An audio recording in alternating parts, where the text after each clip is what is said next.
सिफारिश से, मैनुअल तरीके से नाना प्रकार से लोग बुक कराते हैं और उसका कोई सिस्टम नहीं बन पाया था। तो उसका संज्ञान लेते हुए माननीय मुख्यमंत्री जी ने निर्देश दिया था कि इसका भी एक सिस्टम बनाया जाए और उस कड़ी में एक नया पोर्टल विभाग द्वारा तैयार किया गया है, पीडब्ल्यूडी विभाग द्वारा, जिसमें हरियाणा के समस्त PWD rest house including Haryana भवन में दिल्ली के, उसका एक पोर्टल बनाया गया जिसके माध्यम से सभी इन कमरों की बुकिंग की जा सकेगी और इसमें जो आम जनता है वो भी इसमें बुक अपना कमरा करा सकते हैं फीस देकर। और इसके अलावा बाकी भी जो एंटाइटल्ड लोग हैं, चाहे ऑफिसर्स हों चाहे विधायकगण हों, वो भी इसमें बुक करा सकते हैं। ऑटोमेटिक ट्रांसपेरेंट सिस्टम से इसमें बुकिंग संभव हो पाएगी। तो मैं माननीय मुख्यमंत्री से अनुरोध करूंगा कि माउस दबाकर इस पोर्टल का भी उद्घाटन करें।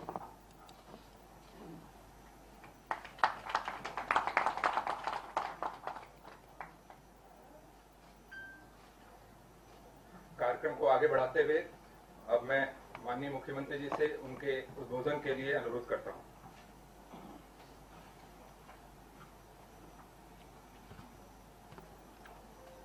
मित्रों, जैसा हमको जानकारी है कि हमारा हमेशा ही फोकस रहा है कि गुड गवर्नेंस, सुशासन, इसके आधार पर चीज़ों को आगे बढ़ाया जाए। ठीक 25 दिसंबर 2014 जिसको हमने पहला सुशासन दिवस के नाते से कहा था और टेक्नोलॉजी के आधार के ऊपर चीज़ों को बढ़ाने का जो क्रम उस समय शुरू किया था, लगातार उसको हम आगे बढ़ा रहे हैं और आज भी इसमें 3 ऐसे जो प्रोजेक्ट हैं वो जिनको लॉन्च किया है वो आपके सामने आए हैं, जिसमें सबसे पहले तो चैटबॉट का ये जो एक सोल्यूशन ये दिया गया है। और हमको जैसे पता है कि परिवार पहचान पत्र भी अपने आप में एक यूनिक ऐसी एक चीज़ जो हमने तैयार की है, जिसका लाभ प्रदेश के लगभग 72 लाख परिवारों को उसका लाभ मिलेगा। अब इतना बड़ा प्रोजेक्ट स्वाभाविक है कि उसके अंदर प्रारंभिक कुछ जिसको कहना चाहिए कि एक निटी-ग्रिटीज ऐसी होती हैं, जो कुछ ऐसी समस्याएं आती हैं, उनको हमने लगातार ठीक किया है। चाहे उसमें राशन कार्ड की बात हो, चाहे पेंशन की बात हो, चाहे चारा योजना की हो, इनकम की हो, वो पर्याप्त संख्या में हमने ठीक किया है। क्योंकि अभी एक ऐसा फ्रेंडली एक पोर्टल बनना चाहिए जिससे किसी भी आदमी को कोई भी जानकारी अपनी लेनी है तो कहीं भी वो ले सकता है अपने मोबाइल से, उसको खोल करके। और चैटबॉट का जैसे एक सिस्टम होता है, इसमें आर्टिफिशियल इंटेलिजेंस और मशीन लर्निंग, नेचुरल लैंग्वेज, ये जो सारे सिस्टम होते हैं ताकि हमारे बोलने से ही और वो उसकी आवाज़ को पहचान ले और पहचानने के बाद उसका उत्तर वहाँ से मिले। उत्तर भी देंगे ताऊ जी, तो उत्तर जो है हमको मिले। अब इसमें एकदम ये तो नहीं कहा जा सकता कि इसमें कोई गलती नहीं होगी, क्योंकि धीरे धीरे उस सिस्टम को अडेप्टिव होना पड़ता है। जिस आदमी को बोलना है उसकी भाषा, उसकी लैंग्वेज, उसको। और ये सामान्यतः एक बार जो व्यक्ति अपना चैटबॉट बॉक्स खोलेगा और वही व्यक्ति बार बार पूछेगा तो उसके उत्तर ठीक आएंगे। लेकिन अगर एक ही चैट बॉक्स को मुझे लगता है अगर अलग अलग व्यक्ति जाके पूछेंगे तो लैंग्वेज की प्रॉब्लम कई बार आती है। अब ये प्रारंभिक चरण हैं, जो भी चीजें इसमें होंगी हमारे टेक्निकल लोग इस पर लगातार नजर रखेंगे। लेकिन अच्छा फ्रेंडली एक विषय, जहाँ भी कई आदमी होता है अपने मोबाइल को साथ लेके रखता है, चाहे वो खेत में जाए, ऑफिस में जाए, घर में बैठे पढ़ने जाए, सैर करते हुए भी अपनी जानकारियाँ ले सकता है। चैट बॉक्स का एक ही इस प्रकार से हमने सोल्यूशन दिया है और मैं समझता हूँ जनता को बहुत इसका लाभ होगा। और जितने उसके प्रश्न होंगे, चाहे उसके जाति के हैं, आय के हैं, व्यवसाय के हैं, जन्मतिथि के हैं, ये सब जो उसको, चाहे उसका फिर आय के साथ उसका सार्वजनिक वितरण प्रणाली यानी राशन कार्ड हो, फिर उसकी चाहे जो भी कोई प्रश्न है, वो सारा जो सूचना डाटाबेस हमारे पास जो कोष बना है, उस कोष में से उसको ये उत्तर त्वरित और सटीक रूप से ये सब मिलेगा। दूसरा जो हमने प्रोएक्टिव एक पोर्टल बनाया है वो दिव्यांग सेवा, दिव्यांग की पेंशन, ये सेवा। और इस सेवा में अभी तक दिव्यांग को पेंशन बनाने में काफ़ी कठिनाई आती थी। आयु के हिसाब से तो 60 वर्ष की आयु एक गणना के हिसाब से ऑटोमेटिकली व्यक्ति की गणना हो जाती है, लेकिन इसमें शर्त है कि 60% उसका दिव्यांग का सर्टिफिकेट होना चाहिए। जैसे ही 60% दिव्यांगता का सर्टिफिकेट डॉक्टर से वो प्राप्त करेगा, उसको अपलोड करेगा, अपलोड करते ही प्रोएक्टिवली उसकी पेंशन जो है वो घर बैठे बनेगी, इसमें कहीं किसी प्रकार की कठिनाई नहीं आएगी। और जो तीसरा एक पोर्टल है वो हमारे यानी जो जितने भी रेस्ट हाउसेज हैं, चाहे वो दिल्ली का हरियाणा भवन है, चाहे फिर हमारा गुरुग्राम का पीडब्ल्यूडी रेस्ट हाउस है या पंचकुला का पीडब्ल्यूडी रेस्ट हाउस है, और जितने हरियाणा के लगभग ये 45 के आसपास रेस्ट हाउसेज हैं। इसमें शिमला का बेनवा भी है, मसूरी का रेस्ट हाउस वो भी इसमें जोड़ा है, मेरकर प्रदेश के बाहर के तो 2 ही है इसमें। तो उन सबको जोड़ करके और जो भी व्यक्ति बुकिंग करना चाहता है उसमें जिनकी एंटाइटलमेंट है, अधिकारी हैं या राजनीतिक जो लोग हैं, विधायक, सांसद, पूर्व विधायक, पूर्व सांसद, वो सब कर ही सकते हैं, अधिकारी भी कर सकते हैं। इसमें पत्रकारों को भी जिनको उसकी एंटाइटलमेंट होगी वो भी उसमें अपनी बुकिंग हिसाब से कर सकेंगे। बुकिंग प्राइवेट लोग भी कर सकेंगे, लेकिन उसका एक सिस्टम बनाया है कि 15 दिन पहले उसके लिए प्राइवेट बुकिंग के लिए जो कमरे निर्धारित किए गए हैं उतने वो कर सकते हैं। 15 दिन से 7 दिन जब रह जाएंगे तो उन कमरों की संख्या और बढ़ा दी जाएगी। यदि वो आधे कमरे उनके लिए हैं, आधे कमरे जो एंटाइटल्ड लोग हैं उनके लिए, लेकिन एंटाइटल्ड लोग अगर बुकिंग नहीं कर पाते हैं फिर भी कमरे बचते हैं तो और कमरे फिर 7 दिन तक उसको 75% कमरे बुकिंग करने का भी एक सिस्टम बनाया है। हरियाणा निवास में, क्योंकि हरियाणा भवन में 20 कमरे ऐसे आखिर तक हम निश्चित करके रखेंगे, क्योंकि वहाँ सामान्य अधिकारियों को कोई मीटिंग्स होती हैं, विधायक हैं, मंत्री हैं, उनको जाना होता है, तो 20 कमरे आखिर तक उनके लिए उपलब्ध रहेंगे कि वो जाकर के कर सकें। प्राइवेट आदमियों के लिए भी जो चार्जेस हैं वो जो सामान्यतः होटल के चार्जेस है उससे कम रखे हैं। सबसे ज्यादा इसमें दिल्ली के हरियाणा भवन के 2000 रुपये रखा है, गुरुग्राम का 1000 रुपया रखा है, गुरुग्राम का 1500 रुपया है, पंचकुला का 1000 रुपया है, और ऐसे ही बैनमोर और मसूरी उसमें जो वीआईपी सूट भी एक वहाँ है, तो वीआईपी सूट भी बुकिंग करा सकेंगे।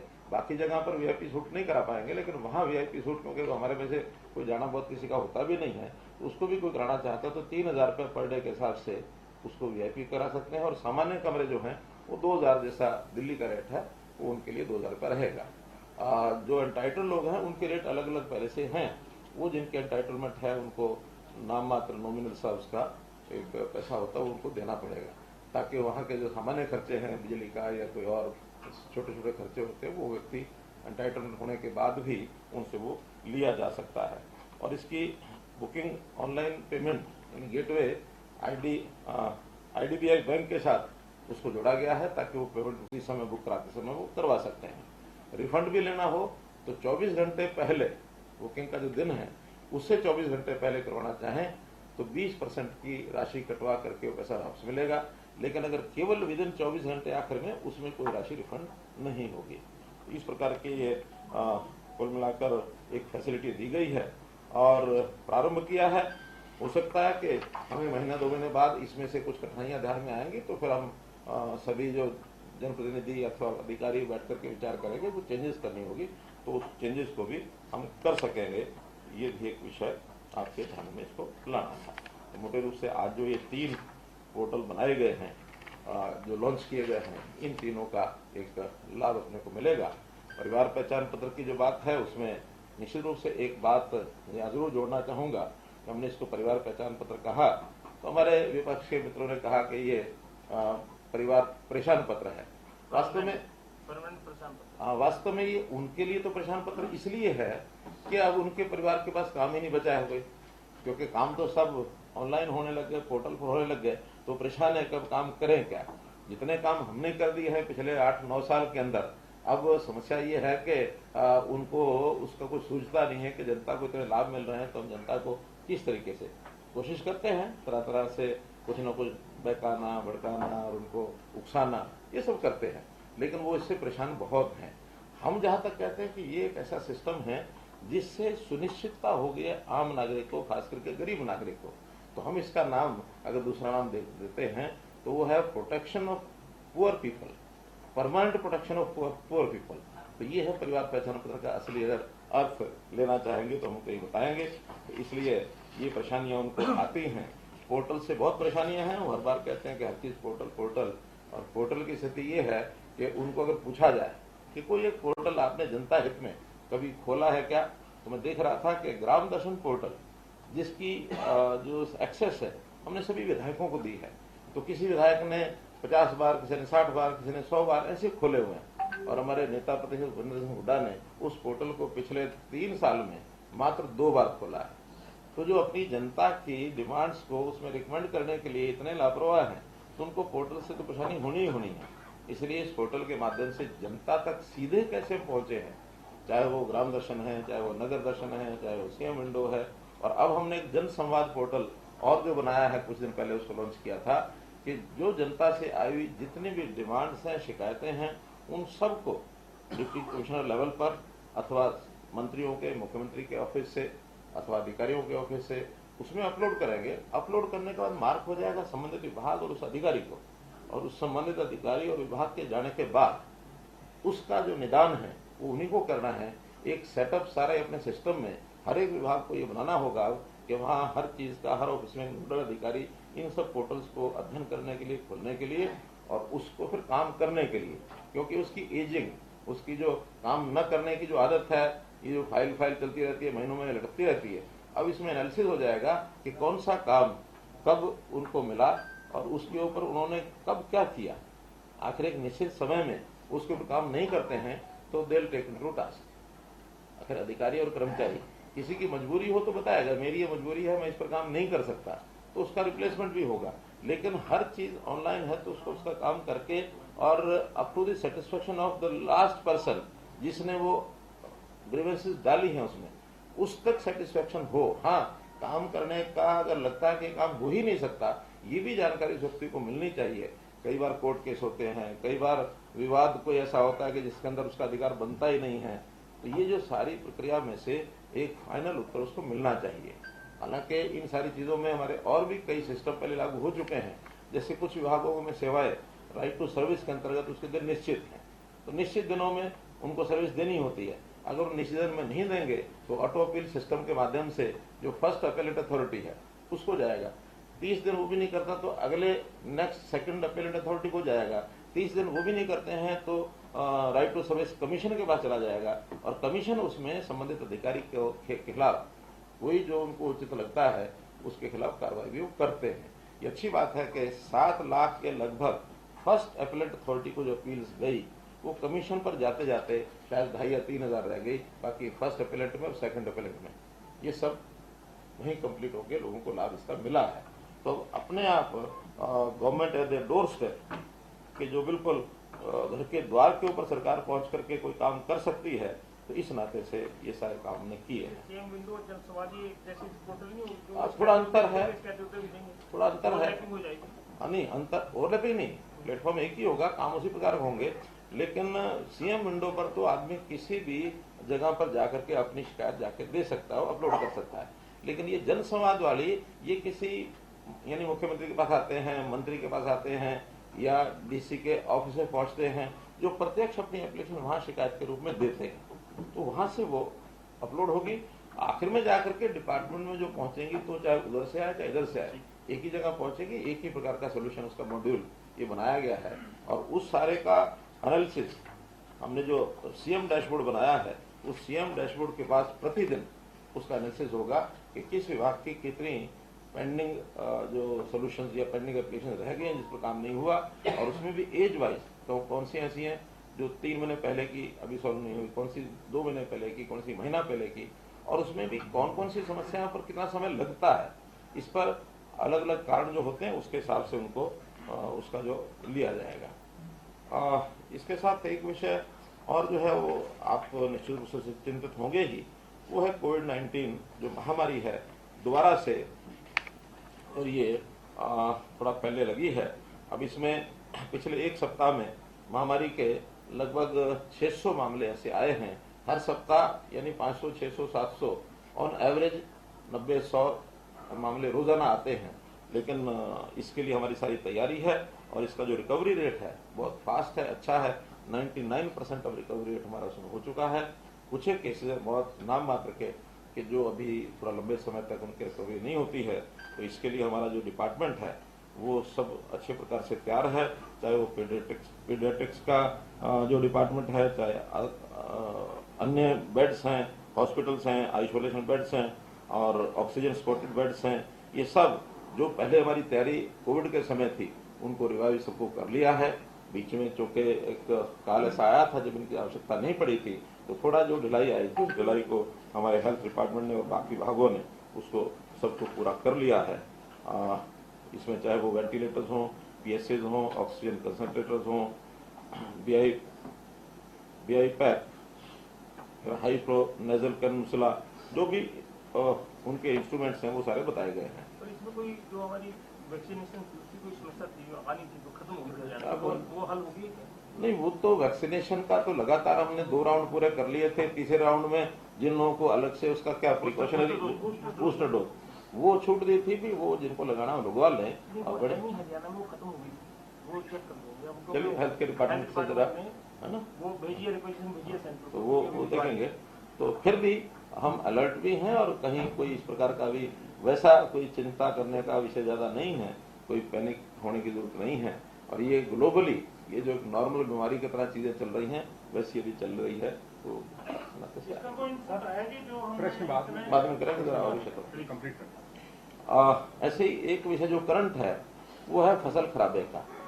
अब चूंकि ये कोई पूर्व में इसकी जानकारी भी नहीं होती और ये कोई किसी व्यक्ति के हाथ में भी नहीं है, एक नेचुरल एक जिस प्रकार का संकट आता है, कब वर्षा आ जाए, कब इसमें कोई मौसम खराब हो जाए। और इस बार तो मौसम का इस प्रकार की स्थिति बनी रही कि फसल पकने के बाद कटाई शुरू हो गई फसल की, और मार्च के बाद फिर अप्रैल में अभी 2 दिन भी पिछले वर्षा के ही निकले हैं। कई बार तो फसल निकली हुई होती है, मंडी में पहुंची हुई होती है, उसकी भी सुरक्षा करनी पड़ती है। फिर भी किसान का जो नुकसान है उस नुकसान में उसकी सहायता के लिए सरकार हमेशा तैयार है। हालांकि ये बात भी ठीक है कि अब प्रधानमंत्री फसल बीमा योजना में बहुत से किसानों ने अपना बीमा कराया है और धीरे धीरे ये ट्रेंड बढ़ रहा है। अब लोगों को पता लगता है कि वहां बीमा कराएंगे तो आसानी से वो सारी चीजें, उसका सर्वे भी हो जाता है, उसका नुकसान भी समय पर तय हो जाता है। कहीं कठिनाई आती है तो फिर सरकार इंटरवीन करना होता है, वो करते हैं। जिन्होंने बीमा नहीं कराया है उसको सरकार जो है कंपनसेशन उसके रेट हैं वो हम देते हैं। अब चूंकि देरी से हुआ है तो इसमें असेसमेंट में थोड़ी कठिनाई आई है, फिर भी सोशल गिरदावरी का काम उसको हमने 30 अप्रैल तक 30 अप्रैल तक का टाइम दिया है कि उसका सारी की गिरदावरी, क्योंकि गिरदावरी 30 अप्रैल फसल तो कट चुकी है, लेकिन उसमें सैंपल बेसिस लेकर के और उसका एनालिसिस करना और वो एनालिसिस करके कितना खराबा हुआ है तो 30 अप्रैल तक असेसमेंट पूरी करके तब तक फसलें काफी मंडी में भी आ चुकी होंगी। तो मंडी की प्रोक्योरमेंट के हिसाब से भी उसको एक तुलनात्मक अध्ययन किया जाएगा। अभी तक जानकारी यह है कि गेहूं का नुकसान बहुत बड़ा जितना सोचा जा रहा था उतना नहीं है।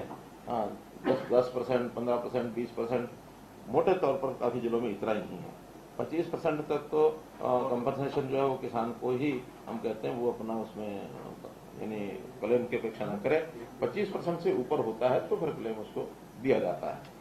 जो भी क्लेम बनेगा वो मई के आखिर में, अब इसके आंकड़े नहीं है तो ठीक से वो लगभग पूरी होगी गिरदावरी। नहीं, वो करें गिरदावरी के आखिरी 2-3 दिन है उसका कई बार क्या होता है डीसीज और एसडीएम्स को 5%, 10% शायद कुछ मात्रा है वो दी जाती है। तो भी कोई आंकड़े हो तो बता दें आप। सर 17 लाख एकड़ जो दर्ज हुई थी खराबे की, उसमें से 15 लाख एकड़ की जो वेरिफिकेशन हो चुकी है, सिर्फ 2 लाख एकड़ की रहे। तो बस हो जाएगी 30 तारीख को सर। मई में मुआवजा, मई में जो मुआवजा होगा वो जितना जिसको बनेगा उस हिसाब से दे दिया जाएगा। मंडियों में कुछ आया सर, कितनी आई है? हाँ, मंडी में 41 लाख मीट्रिक टन गेहूं ये अभी तक जो है आ चुकी है, जिसमें से 32.5 लाख मीट्रिक टन ये सरकारी एजेंसियों ने खरीद कर ली है। और अभी ये 9 लाख जिसको कहना चाहिए शेष है, लेकिन वो तो रोटेशन में जैसे रहती है उतना ही है।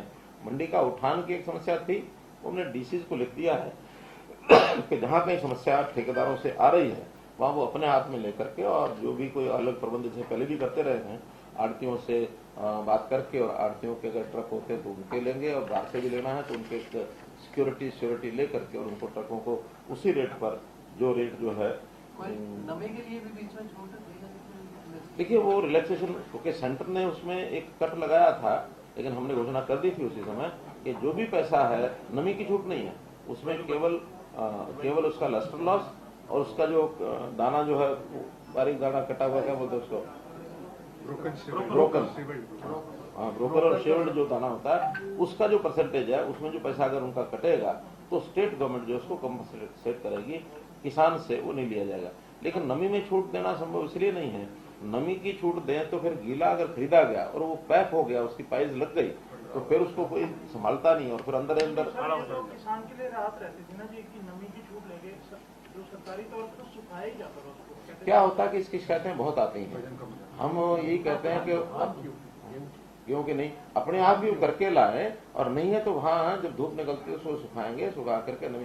धान में जरूर है, धान का शेलर जो है वो लेके जाते हैं, शेलर में बहुत बड़े ग्राउंड उनके पास होते हैं, वो फिर सुखाते हैं, सुखा करके फिर उसका साथ साथ चावल निकालते हैं। धान जो है इतने लंबे समय तक स्टॉकिंग भी नहीं होती, ये स्टॉकिंग जो है गेहूं की होती है, कभी कभी तो 2-2 साल 3-3 साल नहीं उठ पाता है। हालांकि अभी ये जो लस्टर लॉस वाला या ब्रोकन स्टेबल्ड ये है, ये प्रायोरिटी पर पहले यानी लिफो सिस्टम से उठाया जाएगा, बाकी नॉर्मली फिफो सिस्टम से उठाते हैं, फर्स्ट इन फर्स्ट आउट, ये LIFO last in first out, ताकि दाना बाद में ज्यादा खराब ना हो। तो अब लास्ट वाला ही सबसे पहले उठाया जाएगा, तो इसलिए उसका ध्यान रखा जाता है। पिछले साल के बराबर ही आ रही है लगभग। हाँ, कोई कमी नहीं है। उन्हें कुल मिलाकर के जो लॉस सोचा जा रहा था वैसा नहीं है। तो लॉस मैंने जैसे बताया 10% 15% का ही लॉस है, और हमें लगता है कि ये 60 लाख मीट्रिक टन उसके बराबर तक पहुंचेगा, उसे कम नहीं रहेगा। सरसों भी 1 लाख और 2,12,000 मीट्रिक टन सरसों ये प्रोक्योर हो चुकी है। इसमें प्राइवेट एजेंसियों ने भी कुछ खरीदी है, फेड ने भी खरीदी है, क्योंकि जब रेट जो है एमएसपी से ऊपर बिकती है तो प्राइवेट लोग भी इसमें खरीदते हैं। हालांकि इस बार अपेक्षा तो ज्यादा थी कि बहुत ज्यादा प्राइवेट में ही जाएगी सरकार को, जैसे पिछले साल नहीं मिल पाई, लेकिन वर्षा के कारण से, कुछ खराब होने के कारण से, तो प्रायोरिटी जो है वो किसानों की जब ज्यादा बिकती है तो जाएगी, और कम बिकती है वो भी ठीक जो किस्म की है, जो पैरामीटर सरकार के हैं उस नाते से सरकार खरीदती है। हेफेड के नाते अगर बहुत कहीं खराब है वो कम रेट पर जाती है तो वो भी प्राइवेट में ही। क्या हेफेड सर कोई ये गेहूं से ज्यादा बढ़िया आ रही है, वो एमएसपी से ऊपर भी खरीदता?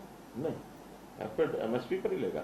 नहीं, वो भगत जी का बयान था कहीं गए थे, बहुत बढ़िया हुई तो एमएसपी से ऊपर एमएसपी से भी ऊपर लेंगे। अभी तक ऐसा नहीं है कहीं उन्होंने उत्साह में उन्होंने कहा हो या किसी और ने लगा दिया हो। उन्हें कई बार उत्साह जो है वो दूसरे लोग भी कर देते हैं, जो जिम्मेदार आदमी ना भी करे तो उत्साह दिखाने वाले तो बहुत लगा देते हैं। हाँ, जब बयान वापस हो गया तो फिर उत्साह हो ना हो कोई खास बात नहीं है। एक चीज जो लगातार हमारे मित्र समय समय पर कहते हैं, हालांकि बहुत चीजों में दम नहीं है, लेकिन कुछ बातें जो हमको स्पष्ट करनी जरूरी होती हैं तो उसकी जानकारी हमको देनी होती है। जैसे सरकारी नौकरियों का विषय आता है, सरकारी नौकरियों में अभी तक आंकड़े सब आपके सामने भी हम बार बार बताते हैं, फिर बता रहा हूँ कि उन्होंने 10 साल के कार्यकाल में सरकारी नौकरियां कुल 80,000 के आसपास दी थी, 80,000 81,000 10 साल में पूरे। हमने अभी तक 8.5 साल में 1,02,000 नौकरियां हम दे चुके हैं, और विद इन नेक्स्ट 6 मंथ्स जिसमें ग्रुप सी की और ग्रुप डी की ये, और उसके अलावा जो अध्यापक हैं पीजीटी वगैरह, और पुलिस की भी 5,000 उसमें, तो सब मिला करके 60,000 के आसपास नौकरियां और हम 6 महीने में दे देंगे। यानी 9 साल में हो जाएगी। इनकी 80 जो है वो 10 साल की हैं, तो डबल संख्या हमारे 9 साल में हो जाएगी। 10वां साल जब शुरू होगा उसका जो अलग से आवश्यकता होगी वो हम करेंगे। तो एक आंकड़ा ये आपको मैं 2 लाख क्रॉस कर देंगे अभी कह नहीं सकता, क्योंकि लास्ट ईयर में कितनी रिक्वेशन आती है वो तो डिपार्टमेंट्स के ऊपर निर्भर करता है कितनी वो देते हैं। हाँ, लेकिन HKRM की सब जोड़ लेंगे तो ये 2 लाख से ऊपर हो जाएगी, क्योंकि HKRM की भर्ती को हम उस प्रकार की भर्ती नहीं मानते। वो आवश्यकता के हिसाब से जितने समय की डिमांड होती है उतने समय के लिए ही उनको लगाया जाता है। और एक चीज और जो आपके सामने उल्लेख करूंगा कि इस पेंशन के नाते से जो सामाजिक सुरक्षा पेंशन है, जिसके बारे में कहते हैं इतनी कट गई, ये हो गया वो हो गया, अब ये पेंशन की संख्या थी 2014 में, ये संख्या थी जब वो छोड़ करके गए थे 21.82 लाख, 21,82,000, और अभी जो है 30,78,000 है। यानी 9 लाख लोग एक प्रकार का ये माने कि 45% उसमें वृद्धि हुई है। इतनी संख्या ज्यादा बढ़ी, चलो संख्या भी बढ़ गई, फिर जहां तक इसका जो टोटल एक्सपेंसेस है, उनके समय में ये टोटल एक्सपेंस साल का होता था 2618 करोड़, महीने का 218 करोड़ था, तो साल का 2618 करोड़, और हमारा अब जो है 2,618 करोड़ की जगह सालाना 10,157 करोड़ होता है, यानी 8,500 करोड़ ज्यादा। उनके सारे फिगर से रफली 4 टाइम्स, 4 गुना ज्यादा हम जो है समाज में पेंशन के नाम से पैसा दे रहे हैं। और अगर ये 1 साल का अंतर देखा जाए तो ये 8.5 करोड़ 7.5 करोड़ बैठता है, तो 7.5 7,500 करोड़। तो 7,500 करोड़ जो दुनिया भर की वो सारी बातें करते हैं, हमने ये कर दिया, वो कर दिया, ये कर दिया, वो कर दिया, उनके जितने बड़े बड़े प्रोजेक्ट्स हैं उन कई प्रोजेक्ट से ज्यादा हर साल 7,500 करोड़ रुपया ज्यादा जा रहा है। कैटेगरी भी बढ़ाई है कुछ? कैटेगरी भी बढ़ाई है, राशि भी बढ़ाई है। उस समय तो 1,000 रुपया छोड़ के गए थे। अगर 2002-03 में तो शायद 600 करोड़ कितनी, 600 रुपया थी, कितनी थी? 300 रुपया 300 नहीं, जब 4-5 में ये लोग आए थे 300 थी, 300 से 9,000 दो बार बढ़ा के 300 से सीधे 1,000। दो बार गया। हाँ तो 600, 300 से 600 रही होगी। मानो जो इनके स्टार्टिंग में 2004 में 600 थी, जो आज इस समय 2,750 है। तो उस नाते से कितना जनता को सोशल पेंशन के नाते से लाभ मिल रहा है हरियाणा में, इसका कभी भी वो चर्चा करेंगे भी नहीं। करेंगे तो उनका हिसाब किताब गड़बड़ा जाएगा। तो मैं तो हमेशा कहता हूं कि जैसे वो लोन की बात करते हैं, इसकी करते हैं, उसकी करते हैं, उनको हिसाब किताब वास्तव में आता नहीं है, हिसाब किताब सिखाना पड़ता है। वो तो वही है 2-2 5 होते हैं, इस प्रकार से चलने का उनका अभ्यास होता है। तो आप सब वो ये कहते हैं 1,000 करोड़ कह रहे हैं, आप तो उसी पे अड़े हुए नहीं है। मैं अपनी ठीक बात जो होती है उसी को कहता हूँ, अड़ने का विषय थोड़ी है। हाथ कंगन को आरसी क्या, हाथ कंगन को आरसी क्या, पढ़े लिखे को फारसी क्या, वो यही हम सब पढ़े लिखे हैं। सर वो यही कह रहे हैं, आज भी चंडीगढ़ में हुड्डा साहब ये कह रहे हैं कि सरकार सारी चीजों की ड्यूटी स्थिति को व्हाइट पेपर क्यों नहीं? क्यों व्हाइट पेपर लाए? व्हाइट पेपर तो तब लाया जाता है जब कोई हमें लगता हो कि इसमें कोई गड़बड़ है, कोई और बात है। हमें गड़बड़ है, जिस किसी को गड़बड़ लगती है तब वो व्हाइट पेपर लाता सरकार ने। हमारे पास, हाँ उनके समय हम व्हाइट पेपर लाए थे 2015 में, उसको आप पढ़ के देखेंगे तो उनके जो सारे क्लेम थे उसमें कितने विपरीत बातें निकली थी, आज भी लिखित है, आज भी वो रिकॉर्ड पर है। आप रिकॉर्ड पर लाएंगे तो व्हाइट पेपर तब लाया जाता है जब किसी की बात को लगता हो कि उसकी गलत सिद्ध करनी है। हमारी गलत है ही नहीं है, तो हमको अपनी बात को गलत सिद्ध करने का कोई कारण भी नहीं है। जो हम कहते हैं वही है, यही हमारा व्हाइट पेपर है। हमारा बजट का जो डॉक्यूमेंट है वो हमारा व्हाइट पेपर है, अलग नहीं है कोई। एक सर विपक्ष ये भी कहते हैं क्लास 1 और 2 की जो नौकरियां हैं, उन नौकरियों में हरियाणा के युवाओं को कम मौका मिल रहा है। देखिए कुल मिलाकर के चलिए, एक तो ये विषय था। दूसरा 2 विषय और जो आपको बताने हैं मुझे, उनको एक तकलीफ और भी है। असल में एक तकलीफ उनकी ये है, आज उनकी तकलीफ दूर करने में लगे हैं। एक तकलीफ उनकी ये है कि कभी किसी मुख्यमंत्री के कार्यकाल से वो इतने विचलित इसलिए नहीं हुए कि किसी मुख्यमंत्री ने इतने लंबे समय तक उनको बाहर नहीं रखा, और ये रिकॉर्ड हाईएस्ट है। अगर आज देखा जाए तो 3,3100 दिन लगभग हो गए हैं, तो 3,000 या 3100 दिन तक किसी एक मुख्यमंत्री ने कांग्रेस को बाहर नहीं रखा, 66 से लेकर आज तक। वो भी अगर कोई एक समय, ये भी एक रिकॉर्ड हो गया। मैं तो बता रहा हूँ रिकॉर्ड ही है, कभी उनको बाहर रखने वाला ऐसा मुख्यमंत्री मिला ही नहीं है। सब कोई 200 दिन बाहर रख पाया, उनको कोई 600 दिन को मैक्सिमम बंसीलाल जी ने एक बार रखा था 4 साल से 4.5 साल, फिर चौटाला जी ने 5 साल जो रखा। तो एक मुख्यमंत्री से वो इतना कभी भी परेशान नहीं हुए जितनी उनकी कहानी अब बड़ी है। क्या टारगेट है सर आपका? आज कम से कम उस सारे मामले में हम हाईएस्ट हो गए हैं, 36 दिन तो हो गए, और आज कम से कम हाईएस्ट हैं। आगे का टारगेट नहीं रखना, जनता की सेवा करते करते, और जितना समय जनता की सेवा करेंगे वो अपने आप ही टारगेट बनेगा, उसमें कोई समस्या नहीं। टारगेट तो पानी गया जी, आप तो टारगेट तो पानी गया। नहीं, ऐसा भी बनाना ना आगे भी कोई और ना तोड़ सके कोई। एक विषय मैंने आपके सामने रखना है कि अभी मेरा जो टूर प्रोग्राम चला है, जिसके अंदर खास करके हर जिले में मैं 3-3 दिन के लिए जा रहा हूँ। 2, 3, 4 यानी अप्रैल ये मैं भिवानी जिले में गया था, तो उसमें 3 विधानसभाओं के 15-16 गांव मैंने कवर किए थे। वैसे ही अब पलवल जिले में ये तारीखें भी 11, 12, 13, 14, तो 3 दिन ये भी मैंने किया। बहुत ही अच्छे सफल कार्यक्रम मैं कह सकता हूं, क्योंकि मेरा उसमें दोनों पर्पस थे। एक तो हम यहाँ बैठ करके लगातार कोविड के दिनों में भी अपनी सारी फोकस रहा कि जनता को क्या करना, कैसे करना।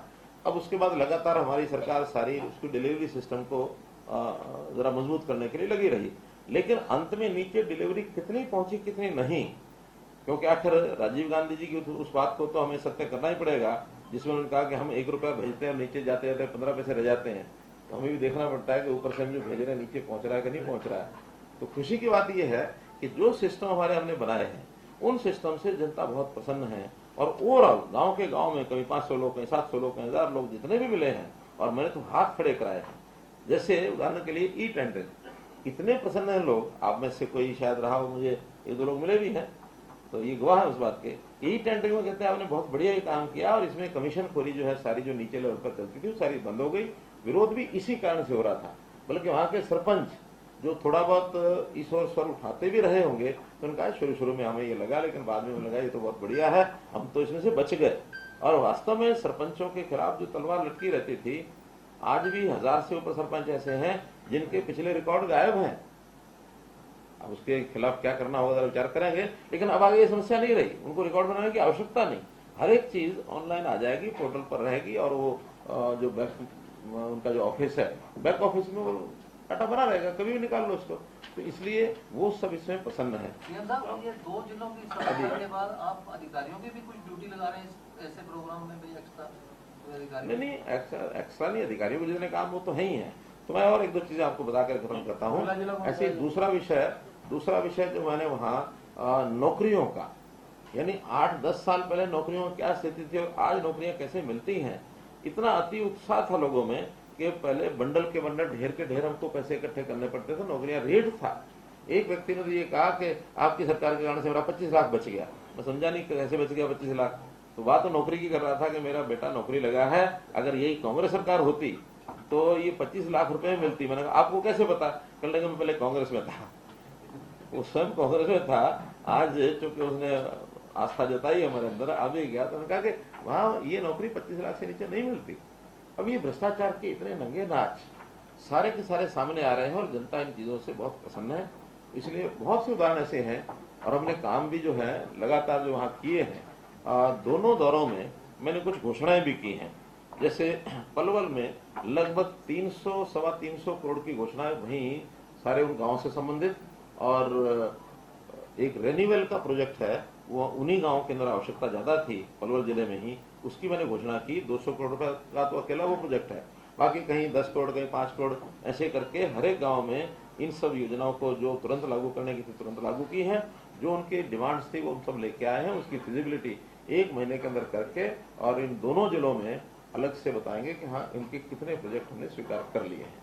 क्योंकि डिमांड्स बहुत आती हैं, पहले डिमांड आई नहीं होती है, तो बाद में जब आती है उसको साथ लेके आते हैं। और ये सारे काम भी एक भिवानी जिले में जो मैंने घोषणा की थी कि जितने भी महाग्राम हैं, इन महाग्राम में सब जगह एक एक ट्रैक्टर ये उपलब्ध कराएंगे स्वच्छता के लिए, ट्रैक्टर ट्रॉली, और उसके लिए एक आदमी जो पहले नौकरी है उसमें साथ में एक आदमी ट्रैक्टर को चलाने वाला भी साथ में रहेगा। और इसमें पंचायतों के साथ एक जो हमारा शेयरिंग बेसिस के ऊपर फंडिंग है वो करेंगे। 75% स्टेट करेगी और 25% उस पंचायत के पैसे में आएगा। लगभग ये 5 लाख से 8 लाख कोई भी ट्रैक्टर कौन सा लिया जाएगा वो देखेंगे, लेकिन इतना खर्च उसमें 5 से लेकर 8 लाख तक खर्च आएगा हर गांव के लिए। भिवानी जिले के लिए एक दुलेढ़ी गांव है, दुलेढ़ी गांव में दुलेढ़ी मॉडल ये स्वच्छता अभियान, क्योंकि प्रधानमंत्री जी ने स्वयं दुलेढ़ी गांव के नौजवानों की प्रशंसा की थी जो वहां स्वच्छता अभियान में लगे थे। तो उस गांव में मैं स्पेशल गया था। उस मॉडल को पूरे भिवानी जिले में छोटे बड़े सब गांव में किया जाएगा। अभी पलवल जिले में जो महाग्राम है, इन सब महाग्राम की फिरनी जो चारों तरफ गांव के रास्ता होता है, उसको जहां पहले बनी हुई है तो उसकी मुरम्मत की आवश्यकता वो करेंगे। कई जगह बीच बीच में हिस्से नहीं बने हुए, कोई कब्जे के कारण से, कुछ और कारण से, उनको पूरा कराएंगे।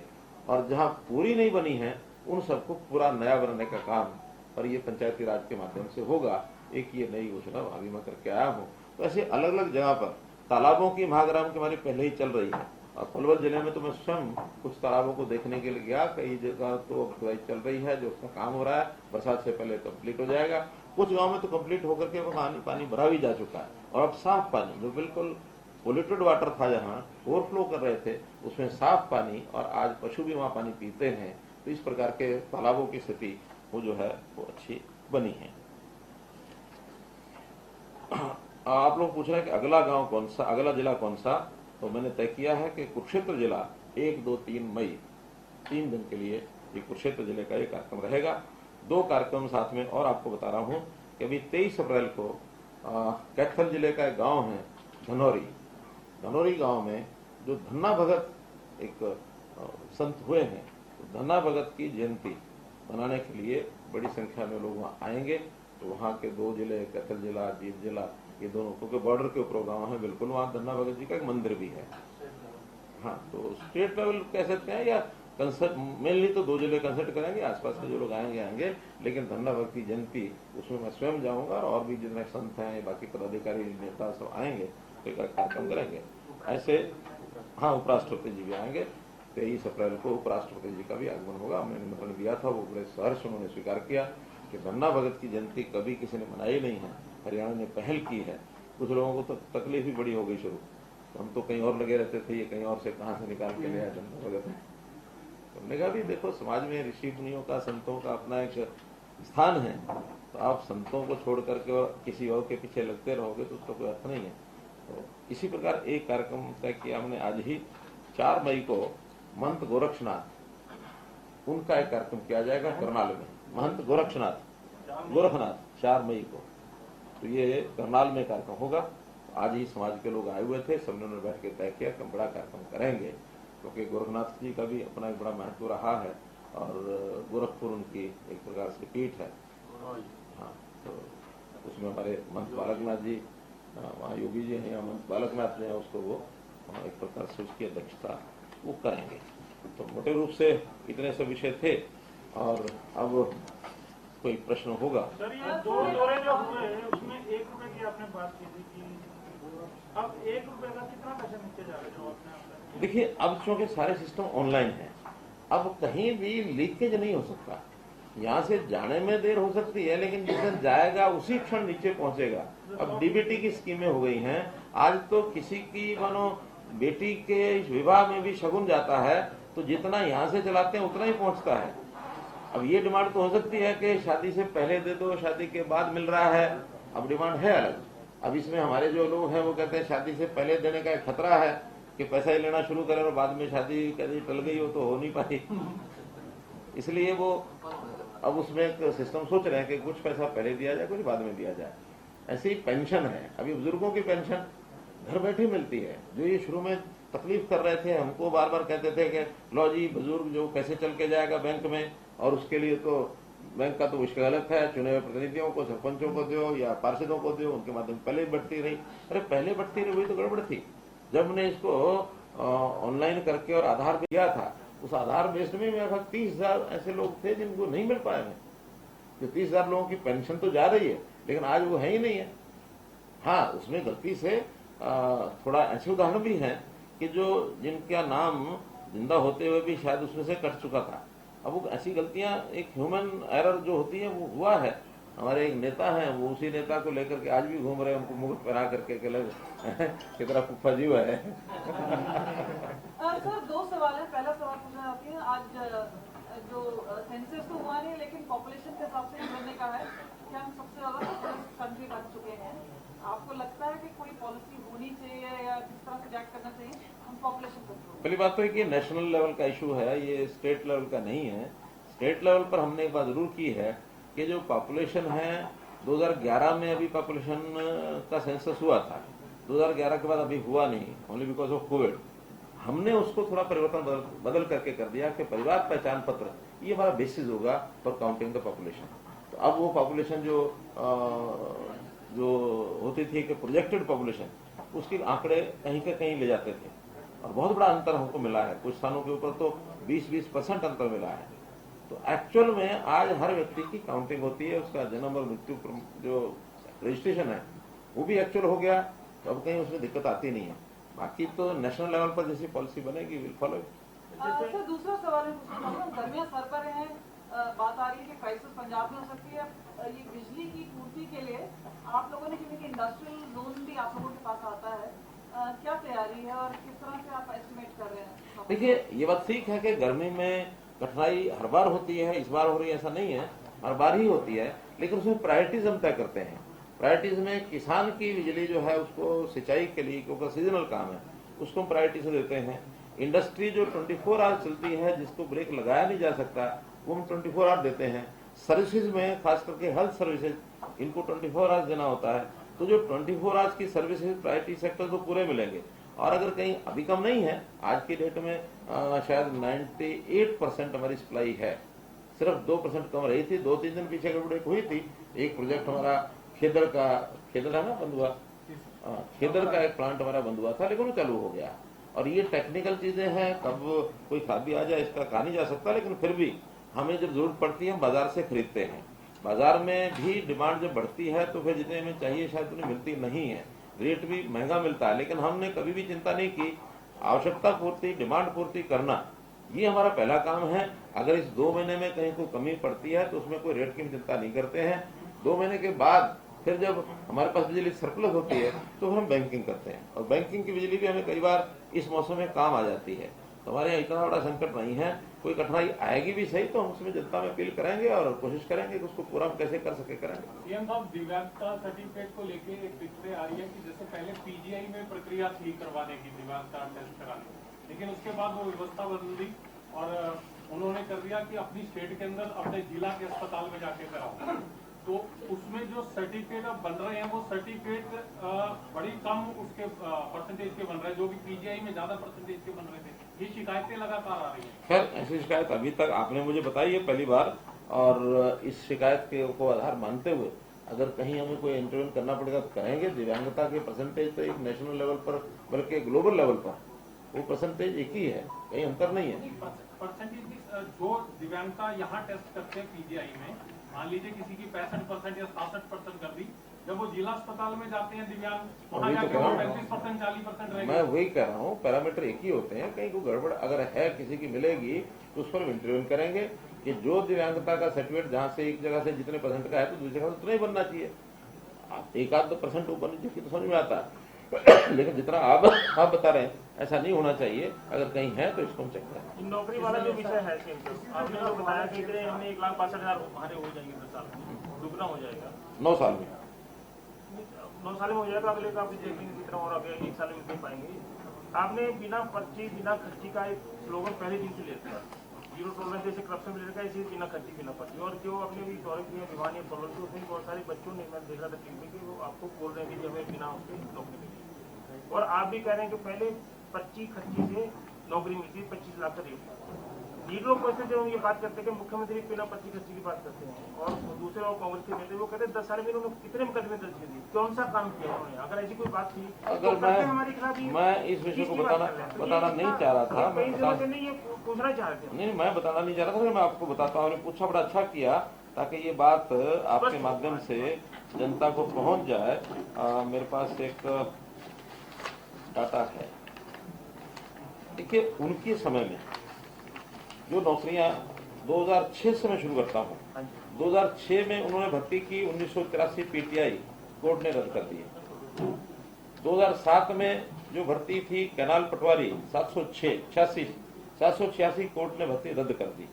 2011 में लोअर डिवीजन क्लर्क 437 भर्ती कोर्ट ने रद्द कर दी। 2013 में 146 पद कंप्यूटर ऑपरेटर और प्रोग्रामर कोर्ट ने भर्ती रद्द कर दी। 2013 में एग्रीकल्चर इंस्पेक्टर 102 पद कोर्ट ने भर्ती रद्द कर दी। 2013 में जूनियर इंजीनियर सिविल 381 पद कोर्ट ने रद्द कर दी। विद्युत विभाग में सहायक लाइनमैन 1586 कोर्ट ने रद्द की। विद्युत विभाग में ऑपरेटर के 186 पद भर्ती रद्द की। आर्ट एंड क्राफ्ट शिक्षकों की भर्ती की कोर्ट ने रद्द की। तो इतनी भर्तियां, 9 भर्तियां उनकी 2004 से लेकर 2013 तक जो की हैं। जेबीटी का वो हमारे गले में डाल गए थे। जेबीटी भी भर्ती जो है वो एक कोर्ट ने रद्द की, उसको बाद में फिर दूसरी जो भर्ती थी उन्होंने स्वीकार कर ली।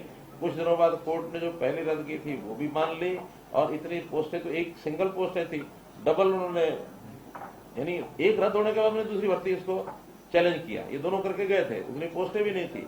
इस बीच में गेस्ट टीचर्स वो भी रेगुलर हो गए। अल्टीमेटली जेबीटी टीचर्स तो उसके कारण से ज्यादा हो गए, और ज्यादा होने के बाद हमने उसकी जो टीचर प्यूपल रेशियो जो होती है, रैशनलाइजेशन क्या, एक 1:30 की बजाय 1:25 करके तब उनकी नौकरी बचानी पड़ी। तो इसलिए कितनी भर्तियां इनकी रद्द हुई हैं, और मैं चैलेंज कहता हूं कि हमारी एक भी भर्ती रद्द हुई है, एक भी। हाँ, हमने अपने समय के जो लीकेज लूपहोल्स थे, जो इनके समय खूब चलते थे, जिस कारण से रद्द हुई, वो सारे के सारे बंद किए, और बंद करने में हमने ऐसे केसेस बनाए और 700 लोगों को गिरफ्तार किया है। 300 से ऊपर जो केस बने हैं उन्हें 700 से ऊपर लोगों को गिरफ्तार किया, और बड़े बड़े मगरमच्छ वो भी पकड़े। अब ये कहते हैं ना कि ये सब हुआ है तो हमने पकड़ा है, आपके समय तो एक भी नहीं पकड़ा आपने। और जो ये सारी कोर्ट ने भर्तियां की, तो कोर्ट ने रद्द जो की हैं वो आपके जो उस वक्त के कारनामे थे उसको ध्यान में रखते हुए, अगर आप अपने समय सख्त हो जाते तो ये कोर्ट की भर्तियां रद्द नहीं होती। कोर्ट ने जो रद्द किया केवल इसलिए की कि आप अपने समय में अलर्ट नहीं थे, और उस समय आपने हर चीज का खुला तमाशा रेट लगा रखे थे, और उस रेट में कोई पारदर्शिता नहीं थी। हमारे यहाँ तो इंटरव्यू होता 5 बजे, 8 बजे उसका रिजल्ट पहुंच जाता है, घर में आदमी को पता लग जाता है आपका जो है बेटा लग गया है HCS। हमने ग्रुप C और D में इंटरव्यू खत्म कर दिए, जबकि वहां तो केवल इस इंटरव्यू के आधार के ऊपर और सिलेक्शन जिसको देनी है उसको दे दी, रिटर्न का तो कोई अर्थ ही नहीं था। एक आध भर्ती तो ऐसी है, रिटर्न होने के बाद इन्होंने इस रिटर्न को उड़ा दिया कि अब जो इंटरव्यू है उसी आधार पर जो नौकरी दे रहे हैं। कोर्ट ने इसको रद्द किया। ये तो टेक्निकल ग्राउंड भी, जो नहीं करप्शन वाला बात टेक्निकल नहीं, ये करप्शन होती रही, उसके कारण से सब हुआ। अगर करप्शन नहीं होती और उसमें कहीं फेयर सिलेक्शन होती तो ये रद्द नहीं होती। मुकदमे तो कोई दर्ज नहीं किया हम, ये हम क्या करते, उस समय वो करते। करप्शन नहीं जो अभी मैं कहता हूँ कोर्ट ने जो फैसले किए उस फैसले के हिसाब से हमने सब काम किए हैं। मुख्यमंत्री जी एक सवाल है। एक मिनट पहले था। एंटी करप्शन ब्यूरो ने का एक केस रजिस्टर किया है, एक ऑफिशियल अफसर तो मैटर आपकी भी नोटिस में होगा, क्या है? देखिए वो मैटर कोर्ट का यानी हाई कोर्ट का और जुडिशियल ऑफिसर का मामला है, उसमें हमारी कोई उसमें मामला नहीं है। आखिर किसी भी जुडिशियल ऑफिस के खिलाफ कोई हाई कोर्ट संज्ञान ले ले और हाई कोर्ट को निर्देश दे दे तो इस एंटी करप्शन ब्यूरो को करना ही होता। तो उन्होंने अपना किया है, उसका मैटर क्या है ये या तो हाई कोर्ट को पता है, और हाई कोर्ट के संज्ञान में कोई चीज है उस पर टिप्पणी करना ठीक है। तो हाई कोर्ट ने निर्देश दिया एंटी करप्शन ब्यूरो को रेड करें और जो किया है उनके निर्देश, वो उन्होंने अपने हाई कोर्ट में दे दिया। मुख्यमंत्री जी एक सवाल था कि ऐसी खबरें हैं कि गुरुग्राम और NCR में अतीक अहमद की करोड़ों की संपत्ति है अवैध रूप से, क्या इसकी सरकार को जानकारी है, और अगर है तो क्या कोई कार्रवाई के बारे में भी सरकार सोच रही है? देखिए आज के समय में ऐसा कोई प्रावधान नहीं है कि हर प्रॉपर्टी का हम जानकारी रखेंगे। कोई ऐसी शिकायत हमारे पास आती है और उनके खिलाफ कोई भी कार्रवाई करने का निर्देश होता है तो कार्रवाई निश्चित होगी। हाँ, आगे चल करके हमारे प्लानिंग में जरूर है कि हरियाणा में जो भी प्रॉपर्टीज हैं, हर प्रॉपर्टी का मालिकाना हक किसका है, कौन उसका मालिक है, इसकी जानकारी हम ड्रोन के माध्यम से, लार्ज स्केल मैपिंग के माध्यम से ये हम करने जा रहे हैं। जैसे गांव में भी पहले प्रॉपर्टी का पता ही नहीं होता था किसकी प्रॉपर्टी किसकी नहीं है। हमने जो स्वामित्व योजना चलाई, उस स्वामित्व योजना के माध्यम से आज गांव की हर प्रॉपर्टी हमको पता है। लेकिन ये काम शहरों में होना भी बाकी है। शहरों में होगा तो हमको पता लग जाएगा कौन सी प्रॉपर्टी किसकी है। लेकिन प्रॉपर्टी रखना हर किसी का एक जिसको कहना चाहिए मौलिक अधिकार है। राइट टू प्रॉपर्टी में कोई भी प्रॉपर्टी खरीद सकता है।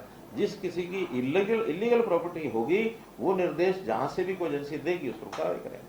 सर करनाल में जो हादसा हुआ राइस मिल का, वहाँ पर तो लेबर जो है वो वहाँ पे कह रहे हैं कि बिल्डिंग काफी समय से वो वहाँ पे अधिकारियों को या जो मिल मालिक है उनको बता रहे थे कि बिल्डिंग का जो कंडीशन है वो ठीक नहीं है। डीसी ने भी वहाँ पे कह दिया कि जो स्ट्रक्चर था बिल्डिंग का वो अनफिट था। तो किस तरह से आप देख रहे हैं? देखिए हादसा हुआ है, बड़ा दुख है उस हादसे का, और जो मृत हुए हैं उनकी भी सहायता की गई है, जो घायल हैं उनकी भी सहायता की गई। लेकिन सहायता करने से कोई बात पूरी नहीं होती है। हादसा हुआ है, दुखद है, फिर भी वहाँ एक SIT बना दी गई है और वो बिल्डिंग के बारे में सारी जानकारी करेंगे। जो भी दोषी होगा उसको सजा मिलेगी। क्योंकि लेबर डिपार्टमेंट की भी पूरी जिम्मेदारी यहाँ पर आती है। वो कह रहे हैं कि जो लेबर क्वार्टर्स है वहाँ पर जितनी ऑक्यूपेंसी है, वहाँ जितने लोग होने चाहिए उससे ज्यादा 250 लेबर जो है वो एक साथ वहाँ पर उन्हें रखा जाता था लेबर क्वार्टर। मैंने बताया ना कि जो भी कोई SIT की रिपोर्ट के बाद जो भी दोषी पाया जाएगा उसके खिलाफ कार्रवाई की जाएगी। आपने जो संवाद कार्यक्रम शुरू किया है जमीनी हकीकत के लिए कि सरकार जमीन पे कार्य ठीक हो रहा है कि नहीं, ऐसे जनसंवाद कार्यक्रम में आपको कई योजनाएं आपने शुरू की है लोगों की मुश्किलें, तो ऐसे भी अधिकारियों की शिकायतें आई है जिन्होंने काम नहीं किया और आपने उनको सस्पेंड किया हो या उनके खिलाफ कार्रवाई की हो? देखिए अभी ऐसे विषय कोई आते नहीं है कि यहाँ किसी एक व्यक्ति विशेष के खिलाफ। हर किसी का एक अपनी डिमांड होती है और अपनी जो इच्छा होती है वो अपना रखता है, उस डिमांड को रखता है, सुझाव भी रखते हैं। कोई पर्टिकुलर अधिकारी के खिलाफ ऐसा कोई विषय नहीं आया, और जैसे कोई हमको पता लगेगा उसकी हम कार्रवाई करेंगे। ऐसा कोई विषय नहीं आया। गुरुग्राम में सरकारी अस्पताल में 2 दिन लाइट नहीं रही कल और परसों, और डॉक्टरों को टॉर्च की रोशनी में मरीजों का इलाज करना पड़ा, और 2 दिन तक जो है वो जो बिजली करंट वो भी सही नहीं हो पाए लाइट लाने में। क्या समस्या नहीं, ऐसा ना कि कोई इंडिविजुअल ऐसी कोई घटना दुर्घटना या दुर्घटना तो क्या एक टेक्निकल फॉल्ट अगर कोई रहा होगा तो जरूर उसका कोई कारण रहा होगा और वो वहाँ बिजली विभाग उसके ऊपर जरूर संज्ञान ले ही रहे होंगे कि आखिर तो अस्पताल में बिजली नहीं जाए, ये तो कभी कट तो लगता ही नहीं है। अस्पताल का एक इमरजेंसी सर्वे होती है, कहीं भी सबसे पहला दायित्व तो बिजली विभाग का होता है कि जो जरूरी आवश्यक सेवाएं हैं उनको बिजली दे। नहीं अगर आई है तो जरूर कोई टेक्निकल फॉल्ट रहा होगा, उसकी जांच वो कर ही रहे होंगे, ऐसा नहीं। सर आजकल बीजेपी के 2-3 बड़े सीनियर लीडर्स ये बोल रहे हैं कि ये गठबंधन सरकार के लिए चलाने तक बना था, चलाने तक लगेगा, अभी की वक्त ही लगती है, चुनाव में जाना है कि नहीं जाना है। देखिए आज गठबंधन है, जब नहीं रहेगा आपको पता लगेगा, मुझे पता लगेगा, सबको पता लगेगा। नहीं वो कह रहे हैं कि सरकार चलाना आदर्श चाहिए। गांव बनाने की आपकी एक योजना थी, उसके तहत एमपी से एमएलए से क्या आपने क्या बनाने की? आदर्श गांव बनाने की योजना थी, आपने भी गांव को किया था, टोटल गांव को वोट किया था। कितने गांव ऐसे आदर्श गांव बने? या देखिए वो आदर्श की कोई ऐसी परिभाषा एब्सोल्यूट परिभाषा नहीं होती है। उनको एक फंड दिया जाता है, रूटीन के फंड से अलग 2 करोड़ रुपया अपनी कंस्टिट्यूंसी के 1, 2, 3 गांव में वो लगा सकते हैं। पहले केवल ग्रामीण क्षेत्र में था, अब डिमांड आई कि जिनके क्षेत्र ग्रामीण है ही नहीं उस पैसे का उपयोग नहीं कर पा रहे थे, हमने उसको इस बार जोड़ दिया कि 2 करोड़ अगर शहरी गांव दोनों ही इलाके में हैं तो 2 करोड़ रुपया जहां लगाना चाहे वहां लगा सकते हैं। अब 2 करोड़ में जो छोटी मोटी आवश्यकताएं गांव की पूर्ति होती है। आदर्श गांव या कभी मॉडल गांव ये अपने आप में कोई परिभाषा नहीं है। एक बार बीच में एक गांव को गोद दिया गया। नहीं, गोद लेने का मतलब ये है कि वहां थोड़ा ध्यान रखें, सरकार का फंड मिलता है उसको लगाएं, या कहीं सरकार के अतिरिक्त भी CSR का फंड है और है। एक बार हमारा जो मेरा निंदाना गांव है, पैतृक गांव है, हमारे रेलवे मंत्री सुरेश प्रभु जी, उन्होंने उसको गोद लिया था तो वो किसी कंपनी से CSR फंड से उन्होंने 40 करोड़ रुपए लगाया। इसी प्रकार जो पूर्व राष्ट्रपति मुखर्जी, क्या नाम, प्रणब मुखर्जी, उन्होंने स्वयं 100 गांव जो हैं वो अपने ट्रस्ट एक बनाया, उसके माध्यम से गोद लिए हुए गुरुग्राम और नूह जिले के, वो काम कर रहे हैं। थोड़ा एक प्रायोरिटी होती है, कोई आदर्श अपने आप में कोई परिभाषा नहीं है कि आदर्श हो गया या नहीं हो गया। सीएम साहब, विधानसभा में आपने घोषणा करी थी कि जो अवैध कॉलोनियां उनको लीगल करने का एक प्रोसीजर है कि 25% अगर बन गई, 50% बन गई, 75% बन गई। उसके साथ एक विषय जुड़ा हुआ है 7A वाला, टाउन प्लानिंग वाला। टाउन प्लानिंग के क्षेत्र में भी बहुत सारी कॉलोनियां ऐसी हैं जो कि 25%, 50%, 75% बन चुकी है, तो उनको लीगलाइज करने के लिए भी कोई हम आगे कदम कर रहे हैं। ULB का अलग एक प्रोसेस चल रहा है, टाउन कंट्री प्लानिंग का अलग प्रोसेस चल रहा है। इतना ही है कि वहाँ उनकी जो आवश्यक मूलभूत आवश्यकताएं हैं उस कॉलोनी में, जैसे गलियां हैं, जैसे नालियां हैं, जैसे वहाँ ओपन स्पेस है, ये जो पैरामीटर्स हैं जरूर होने चाहिए। अगर ये होंगे तो उनको लीगलाइज करेंगे और उसमें जो प्लॉट बन चुके हैं वो डेवलपमेंट चार्ज उनसे लेंगे, जो नहीं बने हैं उसका डेवलपमेंट चार्ज का रेट थोड़ा अलग उन्होंने रखा है ताकि जो नहीं बने हैं ताकि वो ठीक से बन सकें। और कोई बहुत भीड़ी गली है वहाँ उस कॉलोनी को और रिकॉग्नाइज वो नहीं किया जाएगा, उसको नहीं, जो भीड़ी गली है उसको ऑथराइज नहीं किया जाएगा, अप्रूव नहीं किया जाएगा। बस एक ये लास्ट है।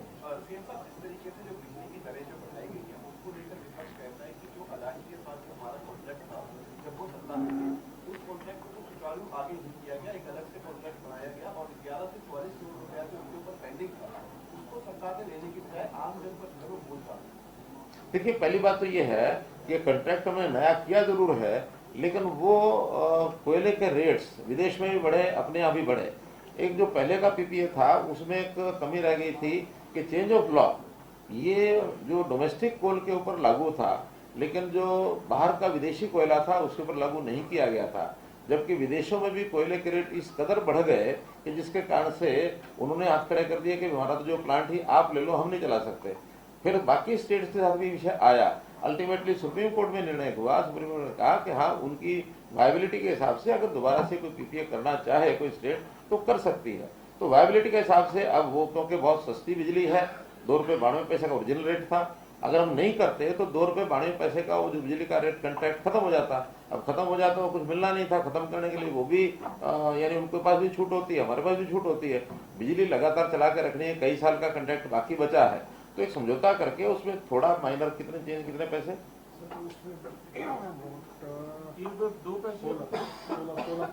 16 पैसे, यानी 2.92 के बजाय 3 रुपये 8 पैसे। अगर हम आज खरीदना चाहें तो आज तो 10 रुपये 8 रुपये बिजली उसमें मिलती है हमको, यानी क्राइसिस में।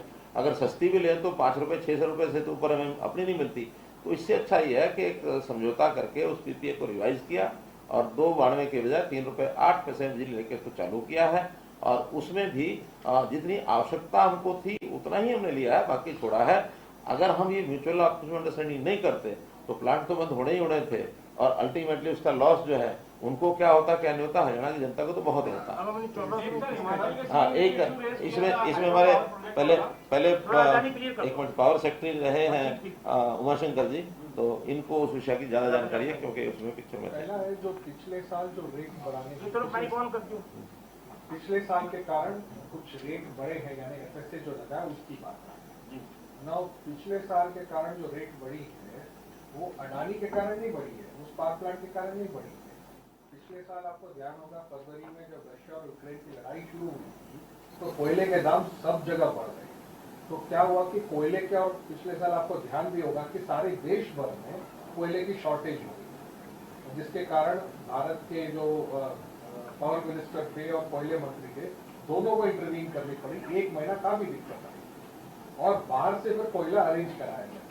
जब कोयला अरेंज कराया गया था वो ज्यादा रेट में आया, यानी पिछले साल जो हमारी पावर जनरेशन यूनिट है उनकी भी जो रेट है वो नॉर्मल से ज्यादा आई है, कोयले के रेट बढ़ गए। जो एनटीपीसी के भी जो पावर जनरेशन है उसकी भी पावर जनरेशन कॉस्ट ज्यादा आई है कंपेयर टू प्रीवियस ईयर। वनस्पत इस साल कोयले का रेट कम हो गए, तो वो जो पिछले साल वाली जो रेट जिसके कारण बिजली पैदा हो रही थी, अब ये नॉर्मल यूनिट्स में भी वो जो इफेक्ट आ रहा था वो इस साल नहीं आएगा। तो वो सिर्फ और सिर्फ एक पर्टिकुलर पावर प्लांट के कारण नहीं है। हाँ, उस पावर प्लांट के कारण जो डिस्प्यूट अराइज हुई थी वो डिस्प्यूट अराइज हुई थी क्योंकि उस पीपीए में कुछ कमियां थी। वो जो कमियां थी वो पहले सीईआरसी ने फिर एप्टल ने अडानी के तरफ डिसीजन कराया गया था, फिर हम सुप्रीम कोर्ट में जाके उसमें एक पार्शियल स्टे लेके आए थे, तो उसके कारण बिजली देने बंद हो गई थी। अब उसमें एक सॉल्यूशन निकाल के आगे के लिए तो व्यवस्था ठीक करा दी, पीछे की व्यवस्था आप कोर्ट में ही लड़ रहे हैं। जो पिछले की व्यवस्था है, जो कोर्ट जैसे फैसला करेगा वैसे हम लागू। जो आप कह रहे हैं ना इतने 100 करोड़ रुपया छोड़ दिया, ऐसा नहीं, वो कोर्ट में अभी भी पेंडिंग है। ये कितने हमारा साल इम्पोर्टेड महंगी बिजली इस्तेमाल हुआ? पिछले साल इम्पोर्टेड कोल हमने भी इस्तेमाल किया है, देश भर भी इस्तेमाल। लिमिट है ना जी, 10 या 25%। 10%, लेकिन जो बाहर का कोयला आता है वो तकरीबन आपकी 40-45 रुपए पर यूनिट ऐड करता है।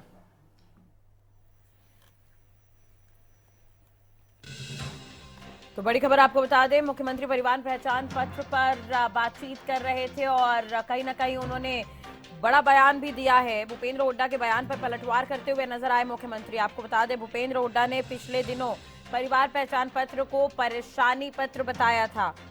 उसका एक प्रावधान है कि उस फ्यूल का अलग से सरचार्ज जो है कंज्यूमर से लिया जा सकता है। आपको ध्यान होगा जब 2014 में हमने जब शासन संभाला था उस समय भी अगर ठीक से याद होगा तो मुझे 54 पैसे कुछ ऐसा कुछ फ्यूल सरचार्ज था, 27 पैसे करके 2 बार था। फिर हमने पहले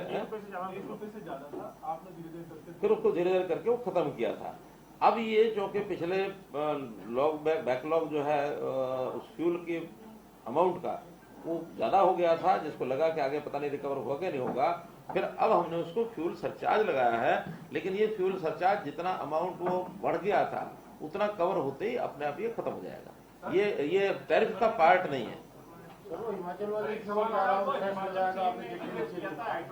तो उन्होंने कहा कि इसका कोई असर नहीं पड़ेगा। हमने ये कहा कि अगर बिजली के ऊपर जो हमें मिलती है इसके ऊपर कोई भी सेस का अगर उसका प्रभाव पड़ेगा तो उसको कंटेस्ट करें। वर्बली हो गया, लेकिन प्रैक्टिकली जब लगा के भेजेंगे तो अगर नहीं लगाएंगे ठीक है। सर, इस पे भारत सरकार से भी चिट्ठी जारी हो गई है कि अगर कोई इस तरह पानी के कारण कोई सेस लगाए तो भारत सरकार उस स्टेट को ग्रांट देना बंद कर देगी, बस अपने आप वापस ले लेंगे। अभी प्रदेश में कितने पोर्टल हो गए और क्या ये सारे पोर्टल एक पोर्टल? लीडरों को 113 के आसपास बताया कि इसमें चलो अच्छा है वो गिन रहे हैं, अच्छी बात तो ये है। सर, इस पे एम्प्लॉयमेंट के ऊपर भी पोर्टल बनाया कि जो बेरोजगारी हटाने की है और कोई स्टूडेंट ग्रेजुएट है या कोई टेक्निकल लाइन में, उसके लिए भी कोई पोर्टल क्या बनाया? देखिए HRN जो है वो इन्हीं लोगों के लिए है जो बेरोजगार है। और उसकी लगातार हम बैठ के ले रहे हैं। जैसे मैंने बताया कि लगभग 8 लाख लोग ऐसे हैं जो अपने आप को बेरोजगार कहते हैं। अब उसमें से कितने नए नौकरी में आ जाते हैं, कितने प्राइवेट नौकरी में चले जाते हैं। हर साल 2 लाख रिप्लेस भी हो जाते हैं, क्योंकि नए 2 लाख में जुड़ते हैं तो इस साल पुराने 2 लाख निकलते हैं, तभी वो 8 लाख बचे रहते हैं। अब हमने तय किया कि उसके अंदर प्रायोरिटी पर जिनकी परिवार की इनकम कम है या एज वाइज जो 30 और 35 के बीच में पहुंच गए हैं, इन लोगों को एचकेआर में पहले एडजस्ट किया जाए, लेकिन क्वालिफिकेशन के हिसाब से जिस क्वालिफिकेशन की डिमांड होती है उस क्वालिफिकेशन के हिसाब से उनको दे देते हैं। नया इसमें हमने प्रावधान ये किया है कि अभी तक तो गवर्नमेंट के डिपार्टमेंट्स और बोर्ड कॉर्पोरेशन उसी में हम देते थे, ठेकेदारी प्रथा उसी में से समाप्त की, लेकिन अब हमने प्राइवेट जो इंडस्ट्री है उसको भी आह्वान किया है कि आप हमारे इस पोर्टल में से भी चाहो तो आप अपने क्वालिफिकेशन के हिसाब से या स्किलिंग के हिसाब से आप इसमें से ले सकते हो। और कुछ ऑर्डर आए भी हैं हमारे पास, 150 का तो एक ऑर्डर आया है।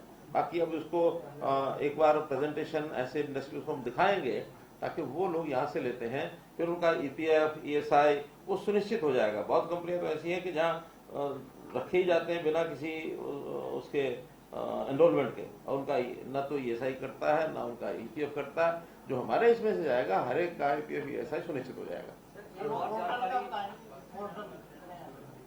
मैंने बताया कि पोर्टल में हमने एक आसान काम उसका किया था, क्या नाम था उसका, जन सहायक पोर्टल एक है, उसको आप खोल के देखें। उसके अंदर जितने पोर्टल है उसका लिंक उसमें दिया जाता है और इस सब्जेक्ट के हिसाब से दिया जाता है, डिपार्टमेंट के हिसाब से दिया जाता है, ताकि कोई आदमी उस पोर्टल को ढूंढता ना रहे। हमारे सारे पोर्टल जन सहायक पोर्टल में रजिस्टर्ड है। जन सहायक portal is the gateway of all the portals. धन्यवाद।